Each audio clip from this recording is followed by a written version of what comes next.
Les jeunes et les adolescents sont notre futur. Pour la plupart d'entre eux, cette période de leur vie est celle de la découverte, du changement et de l'espoir. C'est aussi le moment de la puberté, des premières relations amoureuses et pour certains d'entre eux, le début des relations sexuelles. Il y a 158 millions de jeunes en Afrique orientale et australe. Ils représentent 33% de la population totale et ce nombre progresse constamment. Parmi eux, 2,6 millions vivent avec le VIH et la région reste le centre mondial de l'épidémie. Pour réduire le VIH et améliorer la santé sexuelle et reproductive, une meilleure éducation et de meilleurs services de santé sont essentiels. Voici Joseph. Joseph est un jeune garçon de 13 ans qui vit en ville. Il a terminé ses études primaires et va maintenant au secondaire. En moyenne, seuls 30% des enfants de la région passent de l'école primaire au secondaire. Voici Célestine. C'est une jeune fille de 12 ans qui vit en zone rurale. Célestine a terminé l'école primaire et passe maintenant au secondaire.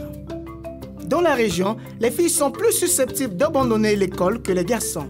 50% n'atteignent pas la dernière année du primaire et elles sont encore moins nombreuses à continuer au secondaire. Les filles abandonnent l'école pour diverses raisons. L'une de ces raisons est la grossesse précoce. À 17 ans environ, une fille sur 5 dans certains pays commence déjà à avoir des enfants. Une fois à l'école, les jeunes ont besoin d'une éducation de qualité en rapport avec leur vie. L'éducation est un facteur de protection important face au VIH et autres problèmes de santé. Dans la région, il y a 50 nouvelles infections par heure chez les jeunes de 15 à 24 ans. Malgré cela, moins de 40% des jeunes ont une connaissance suffisante de la prévention du VIH. Les jeunes filles sont les plus affectées par le VIH. La prévalence régionale du VIH pour les jeunes filles de 15 à 24 ans est de 4,3%. C'est plus de 2 fois que pour les garçons du même âge. Une éducation sexuelle de qualité permet de changer cette situation. Une éducation sexuelle complète doit être adaptée à l'âge, ne pas porter de jugement, être précise et enseignée par des professeurs formés. Elle doit être encouragée au sein et en dehors de l'école. Son programme doit inclure les sujets essentiels comme la puberté, les relations, la prise de décision, la prévention au VIH et aux grossesses non désirées, l'égalité de genre, ainsi que les droits et la santé sexuelle et reproductive. L'éducation sexuelle ne mène pas à une activité sexuelle précoce. Au contraire, elle aide à la retarder. En 2011, dans certains pays, seulement 30% de ces sujets essentiels étaient abordés dans les programmes. Cela montre que les jeunes ne sont pas suffisamment préparés pour faire face au VIH et aux autres problèmes de santé. Joseph est l'un des 2,6 millions de jeunes de la région vivant avec le VIH. Comme tous les jeunes, Joseph a besoin d'une éducation sexuelle complète qui lui apprendra ce qu'il doit savoir à propos du VIH et fera diminuer la stigmatisation des personnes vivant avec le VIH. Joseph a maintenant 18 ans et il termine le secondaire. Parce qu'il a reçu une éducation incluant les rapports protégés et l'utilisation du préservatif, Joseph sait comment avoir une relation sûre et comment prévenir les grossesses non désirées ainsi que la transmission du VIH. Plus de 60% des adultes de la région approuvent que les adolescents de 12 à 14 ans soient sensibilisés aux préservatifs à l'école. Célestine a maintenant 17 ans. Elle a la capacité de prendre ses décisions avec confiance. Elle sait qu'elle peut choisir si, quand et avec qui elle veut avoir des relations sexuelles. De nombreux adolescents de la région commencent à avoir des relations sexuelles à l'âge de 17 ans, mais un nombre important d'entre eux deviennent sexuellement actifs plus jeunes. L'éducation sexuelle et l'accès aux services de santé sont un droit pour tous les jeunes. Célestine et Joseph savent maintenant que l'égalité et le respect sont importants dans une relation entre hommes et femmes. Mais ce n'est pas le cas pour nombre de leurs pères.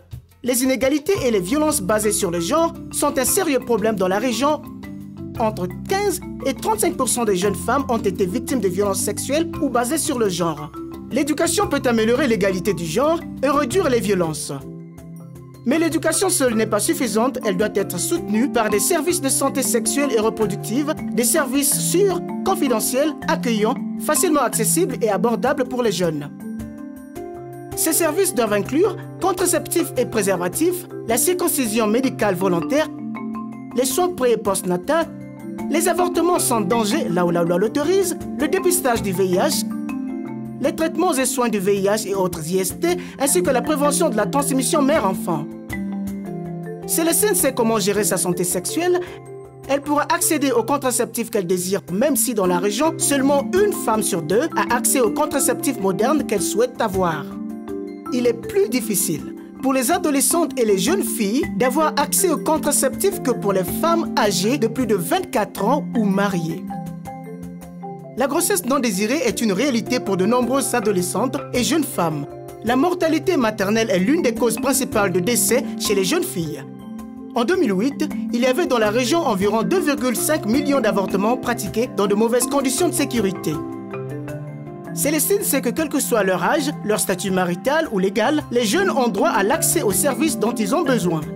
Le dépistage du VIH, les préservatifs, la circoncision masculine, le traitement participent de façon importante à la prévention du VIH pour les jeunes. L'accès aux préservatifs pour les jeunes s'améliore, mais il reste toujours insuffisant. L'utilisation du préservatif n'est pas non plus la norme. Seulement 45% des jeunes hommes et 34% des jeunes femmes ont utilisé un préservatif lors de leur dernier rapport. Dans certains pays, cette proportion tombe à 4%. Alors que 70% des jeunes savent où faire un dépistage du VIH, seulement 40% se sont déjà fait dépister. Grâce au service de santé, la séropositivité de Joseph a été diagnostiquée à temps. Il a pu recevoir un traitement antirétroviral au bon moment. Il continue à être suivi pour son traitement. Dans seulement 5 pays de la région, plus de 75% des personnes avec le VIH sont traitées. L'accès au traitement chez les enfants reste plus faible. La vie a changé pour Joseph et Célestine. L'attitude envers la sexualité des jeunes a évolué et les secteurs de l'éducation et de santé travaillent de concert.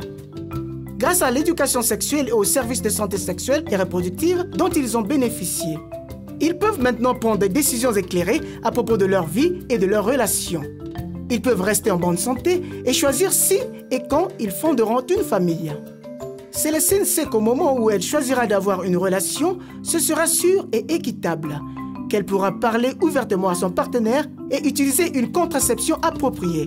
Elle connaîtra la marche à suivre pour éviter l'infection du VIH. Joseph a accès aux services et au soutien lui permettant de s'assurer que sa femme et son enfant éviteront le VIH. Joseph et Célestine sont les visages de ce que pourrait être la première génération de jeunes sans nouvelles infections au VIH, où les femmes et les hommes ont le contrôle de leur sexualité et de leur reproduction, où il n'y a pas d'obstacle à l'accès aux services et à l'éducation. Avec un leadership audacieux et des actions osées mettant les jeunes au centre des questions, avec les secteurs de l'éducation et de la santé travaillant de concert, avec l'engagement des jeunes et l'implication de leurs parents et de leur communauté, nous pouvons créer une génération de citoyens du monde, éduqués, en bonne santé, résilients, socialement responsables, des décideurs autonomes et capables de contribuer au développement de leur communauté, de leur pays et de leur région. Aujourd'hui, il est temps d'agir.